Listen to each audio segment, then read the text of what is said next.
সম্প্রতি সোশ্যাল মিডিয়ায় ভাইরাল হওয়া দেবকে ঘিরে সেই বিতর্কিত ছবিটি নিয়ে অবশেষে মুখ খুললেন শুভশ্রী গাঙ্গুলী।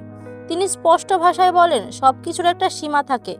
ইঙ্গিত দিয়ে বুঝিয়ে দেন, এই ধরনের ভুয়া ছবি ও গুজব ছড়ানো মোটেও গ্রহণযোগ্য নয়। ভাইরাল সেই ছবিতে দেখা যাচ্ছে দেবকে থানায় জিজ্ঞাসাবাদ করা হচ্ছে, যা দেখে অনেকেই ভেবে বসেছিলেন বড় কোনো ঘটনা ঘটেছে।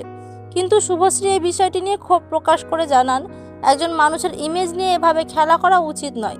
তিনি আরও বলেন, দেব খুব ভালো ছেলে, ওকে নিয়ে এভাবে মিথ্যা গল্প বানানো ঠিক না। তার এই বক্তব্য সামনে আসতে ভক্তদের মধ্যে শুরু হয়েছে নতুন আলোচনা। অনেকেই শুভশ্রীর কথাকে সমর্থন জানাচ্ছেন এবং এমন গুজবের বিরুদ্ধে প্রতিবাদ করছেন। পুরো ঘটনাটি নিয়ে এখন পরিষ্কার ধারণা তৈরি হয়েছে। ভাইরাল হওয়া এই ছবি ও খবরের পেছনে আসলে কোনো বাস্তব ঘটনা নেই। শুধুমাত্র মানুষের দৃষ্টি আকর্ষণের জন্যই এমন কন্টেন্ট তৈরি করা হয়েছে, যা খুব দ্রুত ছড়িয়ে পড়ে বিভ্রান্তি তৈরি করেছে। এই বিষয়ে আপনার মতামত কি? মন্তব্য করে জানাতে ভুলবেন না। ধন্যবাদ।